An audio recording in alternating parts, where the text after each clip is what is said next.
Okay. Thanks for joining my read aloud. Let's get going. We got some reading to do. Page 174, chapter 26. Al Capone is the waiter. Um, so, background, real fast. We're about to meet some new characters who are true history people. One, Elliot Ness. That guy right there, he was the head of Chicago Prohibition Unit. He was Chicago police, and his policemen who worked under him wouldn't take bribes from Al Capone. And they were mandated by President Herbert Hoover. And they were a big part of taking down the illegal alcohol industry, prohibition, bootlegging in Chicago, and bringing down Al Capone. And you better believe there was a lot of shooting and threatening about it, because remember, these people did not play nicely. And he's about to visit Alcatraz, which is interesting. He did have a lot to do with taking down Al Capone. Hold on. Okay, so another character.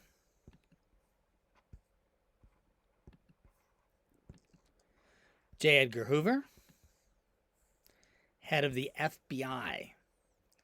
So the FBI, the Federal Bureau of Investigation, in 1935 was kind of a small, not really big unit. But during the Depression, so many bank robberies were going down. And the laws on the books were so that you couldn't be pursued across state lines. That, again, President Herbert Hoover, ironically with the same last name of Hoover, made J. Edgar Hoover, this guy, head of the Federal Bureau of Investigation, FBI. And he really built up that agency. Ironically, if you look it up and you read about it,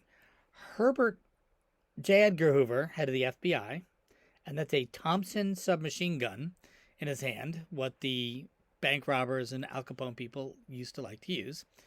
And Elliot Ness of the Chicago Police Department did not get along. As a matter of fact, J. Edgar Hoover was a big fat jerk to him. If you read about what he did, he really was not cool with him, though they were on the same side.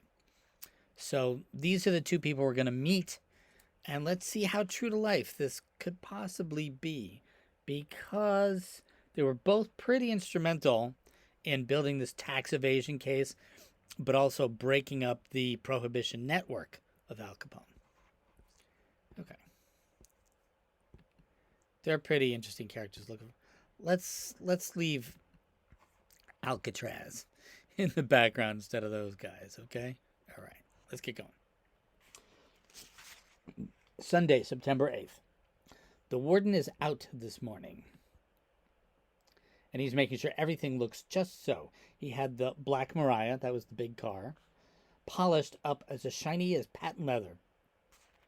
It's sitting ready to drive J. Edgar Hoover and Elliot Ness up the hill to tour the place.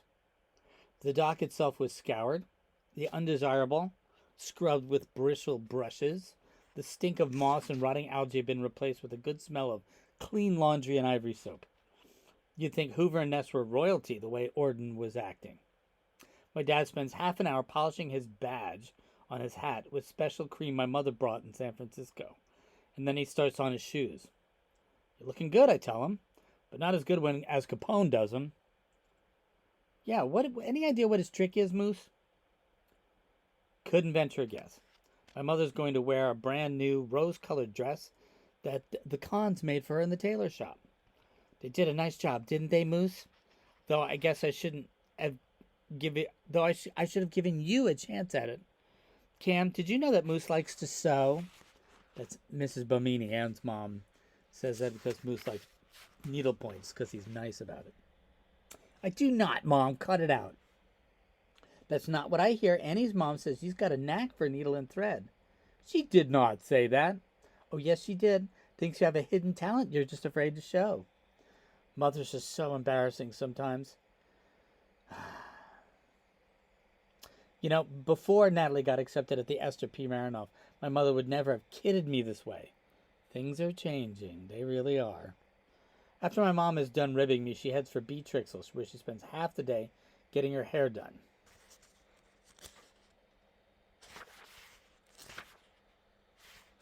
Okay. Which spends half the day getting her hair done. I have to get the bar spreader off the island for good because I'm looking for Janet, who still isn't back. Only Natalie seems oblivious to all the fuss that's being made. Her big concern is, can she get to play button checkers? Who's going to get to play button checkers with her? I didn't know how Teresa knew Nat loved this game, but she did. She beats everybody every time. She's clearly a better match for herself than any of us are for her, but she likes to play, and she gets angry if we don't give the game our all. It can't be too easy for her to win. By nightfall, the brand spanking clean Black Mariah sits waiting to take Hoover and Ness up to the officers' club, and there's a hum of excitement from one island to the other, end of the island to the other. As soon as Piper and Annie are done singing, you need to come... Oh, sorry. This is Moose's father. As soon as Piper and Annie are done singing, you need to come straight back here, because Miss Capone will have her hands full. Do you understand? Yes, I say, watching my dad, wishing I could tell him what's going on. Because remember, Piper said she had to help her stay and hide and see Capone. When Nat and I get to the Madamans, I pretend everything is fine between Jimmy and me. He's been really touchy lately, and I always seem to be on his bad side. I'm hoping getting Mr. Madaman off probation will make up for whatever Jimmy thinks I've done wrong. I do trust Jimmy, though, and he definitely knows what he's supposed to do. We talked that all afternoon. He and Teresa will help Mrs. Capone watch Natalie while I stick by Piper. Don't let her throw a tantrum or anything, I asked Jimmy. There's no way to prevent Natalie from throwing a fit. We both know that, but I ask him anyway. Teresa plays with her all the time. If we start having problems, I brought a bunch of rocks up and I'll let her sort them out from my rock machine. You know she loves that. Okay, I'm going to go. You all right? Natalie jolts upright. Her body is suddenly rigid. Not you, Nat. You're going to stay here with Teresa. Nat takes us in. A tiny smile crosses her face. Her whole face then bursts with joy. Did you see that, Moose? Did you see? She wants to stay here, says Teresa. When I close the Madaman's door, Mrs. Madaman is already gone. She went to the officer club with my parents. Mr. Madaman is on duty on the dock guard tower. Mrs. Capone has settled in, knitting booties for the warden's new baby. Natalie is twirling a globe, and Teresa's lying on the floor, pencil in hand, ready to draw the country Nat calls. It's a new game Teresa just made up, and they're having a lot of fun with it. Everyone's content, and I'm not worried. By the time I get to the officers' club, the place is totally transformed. Chairs are setting up facing a main concert stage. Piper and Annie are dressed in long velvet skirts with frilly blouses and high heels. Piper looks elegant and grown up. Annie looks silly, like a dressed-up domino. Her face is even more square beneath the hairdo that Beatrixel gave her. Annie sits at the piano waiting for her cue. She is a great piano player, and she can sing okay. When Piper opens up her mouth, it's scary. Pretty as she is, her singing sounds like the noise a can opener makes. My mom grinds her teeth and pinches her hand every time Piper tries for a note. It's not just the high notes she misses either. When Annie and Piper are finished, they've taken their bows. A resounding applause by everyone except my mother. I head outside to the front door and I wait for them. All I'm thinking about is how to pretend I really like their performance. How were we, says Piper. Great, I tell them. Just great. Who dressed you tonight, Moose? Asks Annie, eyeing my suit and tie. My mom got down the soap and water to wash my mouth, and when she discovered all the buttons were cut off my jacket, she saw them in Natalie's button box. She put the soap away. Doesn't look like his usual self, does he? Piper comments. Not a bit. Inside, we hear the tables being moved into place and the hustle activity in the officers' club. It's being transformed into a restaurant. Come on, we need to get it going, I tell Piper. Annie lingers. Be careful, okay? The main entrance to the officer club is the second story. Downstairs, the kids' door, as we call it. It's locked, but Piper, of course, has the key. She pulls it out of her pocket and unlocks the door. Annie's shadow is still on the stairs as we head inside. No one is downstairs in the officers' club, but the bustle of the kitchen. Right above us, dishes click. Officers give instructions, urgent footsteps across the floor. Piper opens up a cupboard in the dark back of the room. Inside is a stairwell. The officers' club used to be the post exchange when Alcatraz was a military prison, which was a store, post exchange. So there's leftover parts from that time. The kitchen is still where it was, but this back room has been boarded up at the top. The boards were very hastily nailed, though, leaving gaps through which we can see the pantry, and through the open pantry door to a kitchen where a man in a starched white cook's uniform. He goes past carrying a plate of stuffed mushroom caps. Was that Capone? I crane my neck to catch sight of him, but I can't see too much. A man in a black jacket and white trousers brings an empty tray. What's next? He asks. Cocktail meatballs, Willie One-Arm's squeaky voice calls, as he rebalances a shiny silver tray in one good hand. Get the cherries, someone yells, and the dark closet floods with light.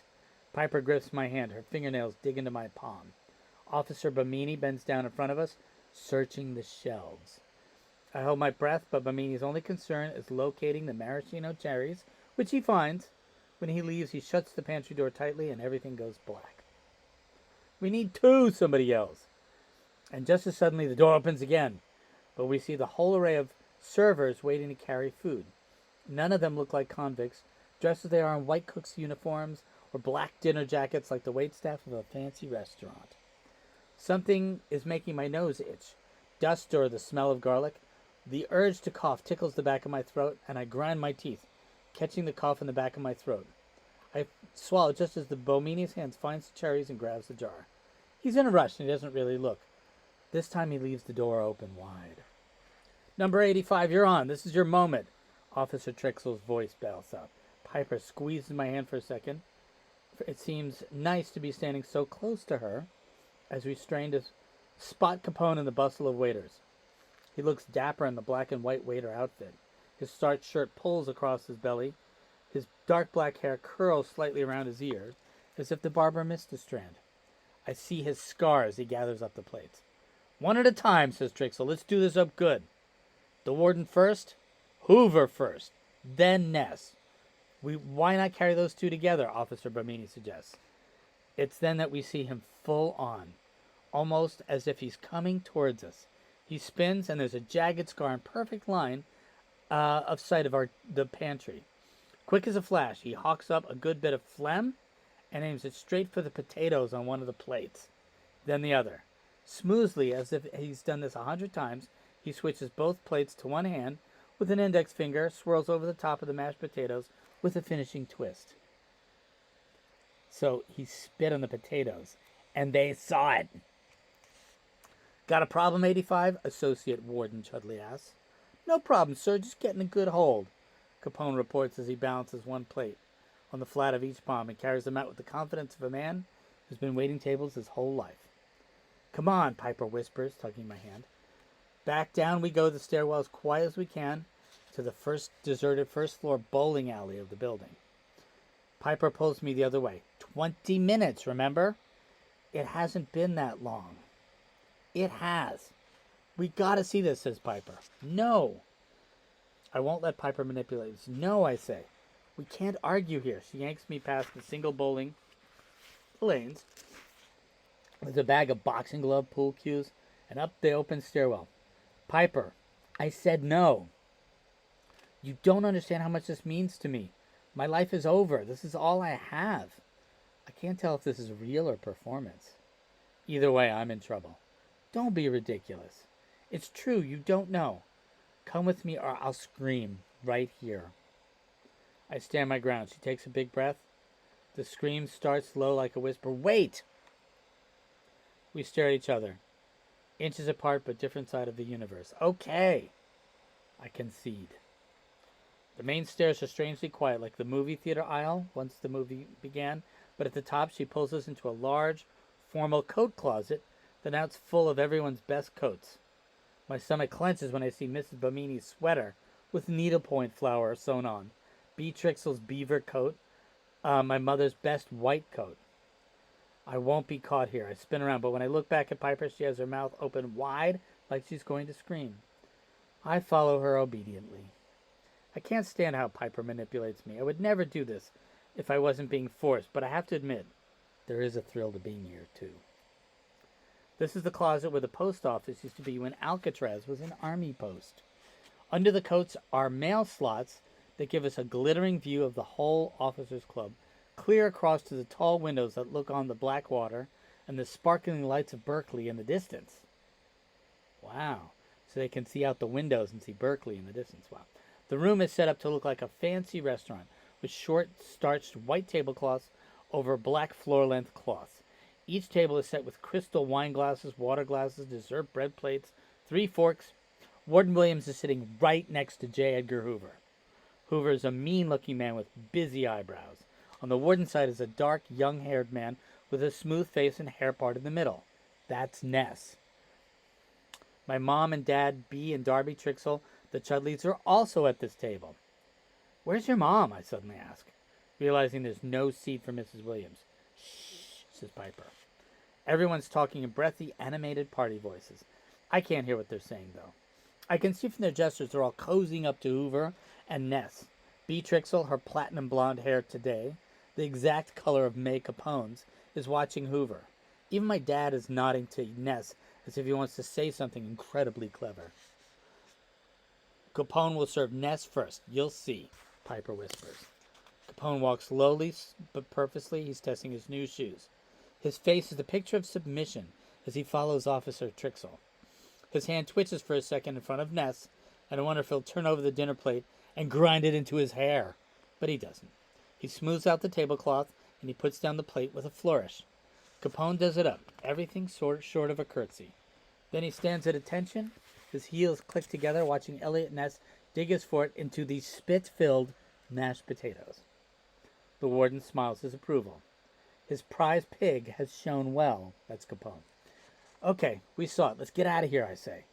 The show's not over. You wanted to see Capone, you saw him. Let's go. No! Piper insists as Officer Trixel escorts Capone back to the kitchen. Willie One-Arm appears at the head table, holding a wine bottle and a white bib tied around it. He fills each glass, finishing with a showy twist. All of which he does despite the fact that he's missing one arm, and his black jacket sleeve hangs down empty. Willie catches Officer Trixel's eye, and Trixel nods. Willie One-Arm's good hand tosses something invisible over his shoulder as he follows Trixel into the kitchen. That's salt, Piper whispers. He throws it over his shoulder after everything he does. Why? Oh, it's for luck. He forgot to do it the night he lost his arm. Trixel's lips are twitching as if there's a laugh he can't contain. He goes to the front podium, and he calls the room to attention by clinking a wine glass with a spoon. Excuse me, we have found a wallet, he says. Open the wallet with a flourish. He takes the license out. Oh, it says here, J. Edgar Hoover. Hoover isn't paying attention. He's absorbed in a whispered conversation with my father. Lose something, Mr. Hoover? Warden Williams asks, leaning towards J. Edgar, not a trace of humor on his face. Pardon me? Says J. Edgar Hoover. I said missing something, the warden asks. He pats his vest, his suitcoat, his trousers pockets. His eyebrows slide together. Willie One-Arm returns with an empty tray. Officer Trixel sweeps a folded napkin through the air and places it carefully on the tray. He sets the wallet in the center, and Willie One-Arm scurries over to J. Edgar Hoover, whose mouth is more dour than before. Hoover snatches his wallet back, checks the contents, slips it into his vest pocket in one swift motion, like a rodent who's found his cheese. Guess you got your pocket picked on Alcatraz, sir, the warden says, as he spreads his thick coat of butter on his bread, careful not to look Hoover in the face. Like I said this afternoon, Mr. Hoover, we have the cleverest criminals in the whole country here on Alcatraz. I think it would be a bad idea to cut back our guard forces. A bad idea indeed. Whoa, quite a chapter. Okay, I'm going to go a little more. Throw catch. Same day. Sunday, September 8th. What a day. I finally get Piper out of there, back down the stairs and into the bowling alley. Can you believe that? She whispers. Ness ate Capone's spit. You know how he shines Trixel's shoes? I bet you that's the trick. A spit shine? Willie was amazing. I didn't even see his hand move. Did you see? I whisper to Piper as we let ourselves out in the dark night.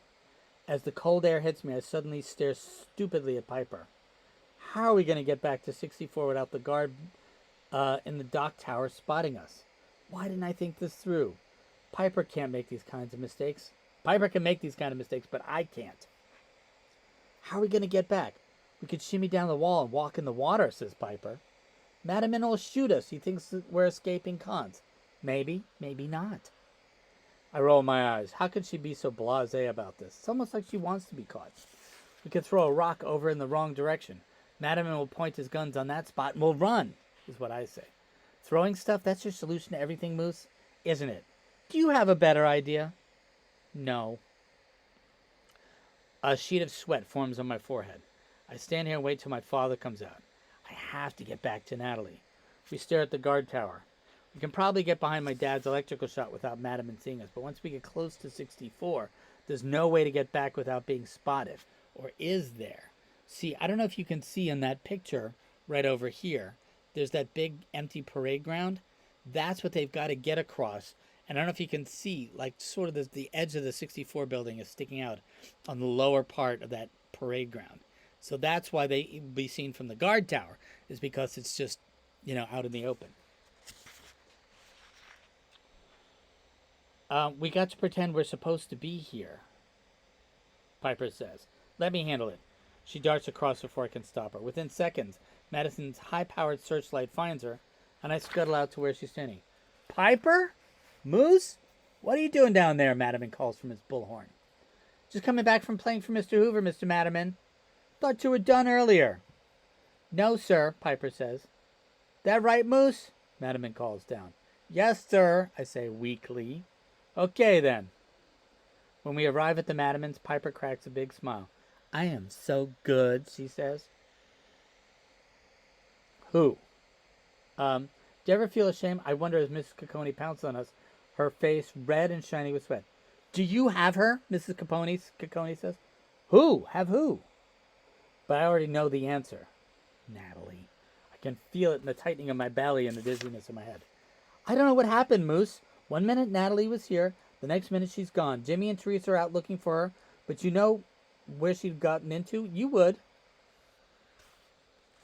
I better get my parents, I say. Oh, now, Moose, you don't need to do that. Don't do that, okay? You'll find her. I know you will. Mrs. Cacone's big hand is on my back, pushing me out the door. She doesn't want us to tell, says Piper. She doesn't want to get in trouble either. I try to figure out where Natalie would go. Let's try the swings, I say as we head up the stairs to the parade grounds. Though I wonder again if I should get my parents. I don't want to tell them I wasn't with Natalie. But this is serious. We round the corner of the 64 building and slam into Jimmy and Teresa. They're panting like they've run a few miles. Natalie, my voice croaks. Jimmy is doubled over. We check behind the 64 building. We've checked Chinatown, the parade's ground. No, nothing. I was in the bathroom, Teresa explains. Jimmy was supposed to be watching her. 2 minutes I was gone. I went to get the ball. It went over the railing. That's all you ever do is throw and catch and throw and catch, Teresa shouts at him. Shut up, Teresa. Let's find Natalie, Piper says. Where would Natalie go, I try to think. The secret passageway, Piper whispers. She doesn't know about it. Then it comes to me what I told her yesterday. Tomorrow. We can see Molly tomorrow. Your house, Piper. That's where she went. She kept talking about that mouse Molly, says Teresa. Why didn't you tell me that before, Jimmy shouts.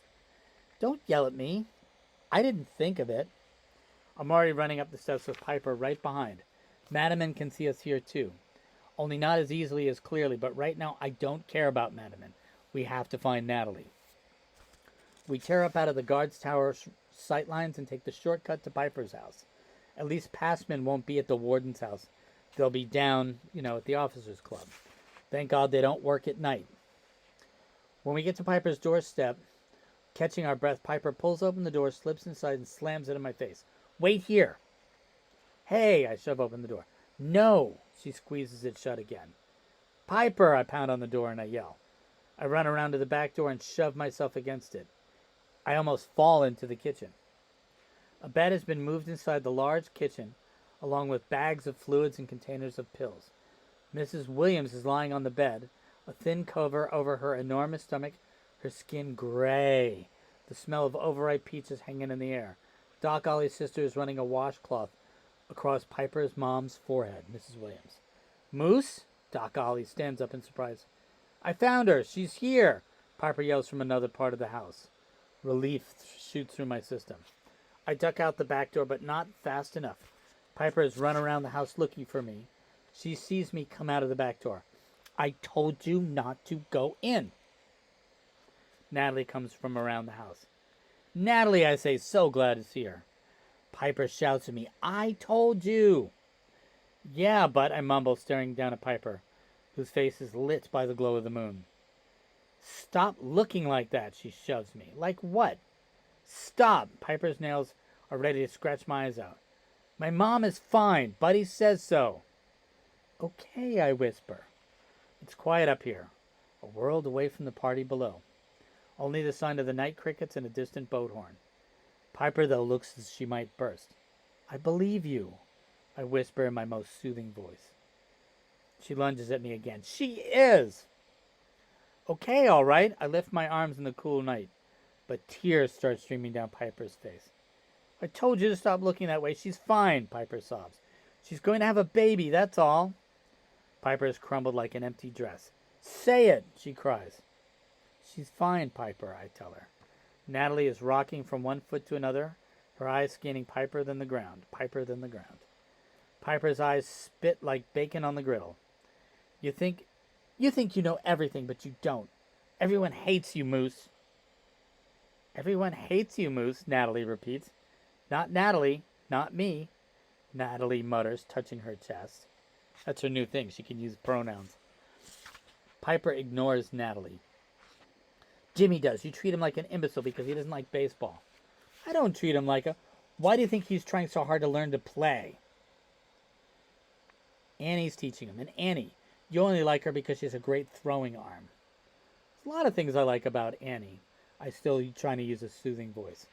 Piper, you're upset. Don't take it out on me. Name one. Name one thing you like about Annie. She's nice. She's smart. I can trust her. If she couldn't play baseball, you wouldn't be her friend. That's not true. Yeah, it is. And Scout hates you because you're always sure he's after me. Well, he is after you, Piper. You don't know anything, do you? You're a complete moron like your sister. It runs in your family. She glares at Natalie, tears streaming down her face. You're a moron, Piper screams at Natalie. Shut up. I can't help myself. Nobody says this to Natalie. Nobody. But then the scene in the kitchen flashes through my mind. The gray, sick, drawn face. The sickly, sweet, rotting smell. Piper, what's wrong with your mom? Nothing, she screams. Nothing's wrong. The louder she screams, the more I see I don't believe her. She shoves me away. Can't you see, you moron? Nothing's wrong. She runs in the house. When Natalie and I get back to the 64 building, Mrs. Madiman is waiting for us outside the apartment. I'm not sure what Mrs. Madiman knows, what she doesn't know, but from the way her eyes are squinting and her foot is tapping, she's mad. Go straight to bed, you two. Her voice is cold and hard. I'll be back in half an hour to check on you, and you'd better be in bed snoring. Do you understand me? My kids have no school tomorrow, but what about you, Moose? I shake my head. It's peculiar we would all be off when it isn't a holiday. Normally I'd be happy about this, but Mrs. Madiman is so burnt up. I wish I did have school. When Mr. Madiman gets off at 8 tomorrow morning, Moose, you will report to our apartment. You and Teresa and Jim have explaining to do. Do you hear me? Pulling shenanigans on an important night like this. Shame on you. Mrs. Madiman, I ask as she turns to leave. Is Piper's mom okay? Mrs. Madiman stops. I don't know, Moose. She says without turning back. I really don't know. That is the end of the chapter. We'll have to pick this up tomorrow. The book is making some serious progress and way more excitement is in store. I'm going to venture that Piper's mom is actually okay, but has hyperemesis gravidorum.